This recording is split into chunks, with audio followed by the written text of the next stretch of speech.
السلام عليكم ورحمة الله تعالى وبركاته. waxaan salaamayaa dhammaan ummadda Soomaaliyeed meel kastoo ay joogto. marka xiga waxaan hawada u soo marinayaa message wiilkaan adeerka waa hay Sharma Boy waxaan kaaga tacsiyeenayaa gaarigii aad waday iyo shilkii ka dhacay iyo geeridii ka dhacday. adigana waxaan ilaahay kaaga rajeynayaa inuu ilaahay kuu boogadhayo.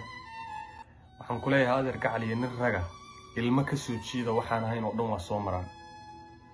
waxa ku dhacay waa experience raganimo dadaal iyo horumar baad ka qaadaysaa. waxaas oo dhan gadaal ha u fiirinin, laakiin hal mid oo muhiim ah baan hawada kuu soo marinayaa.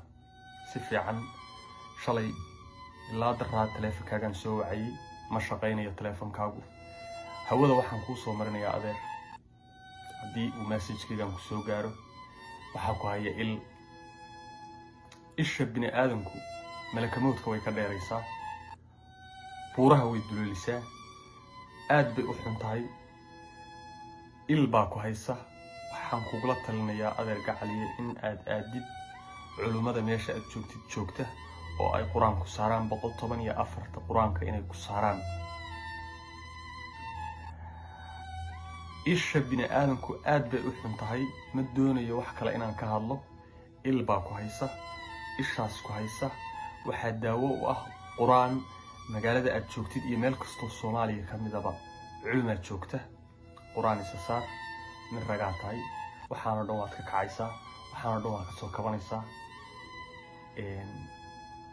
aad baan kuu salaamayaa adiga iyo dhammaan inta kula joogta iyo shacabka Soomaaliyeedba. إن شاء الله بإذن الله الكريم لا تنشر كاس أتشكتي ولي كأذا برباد هانسا هدد آمن تاس.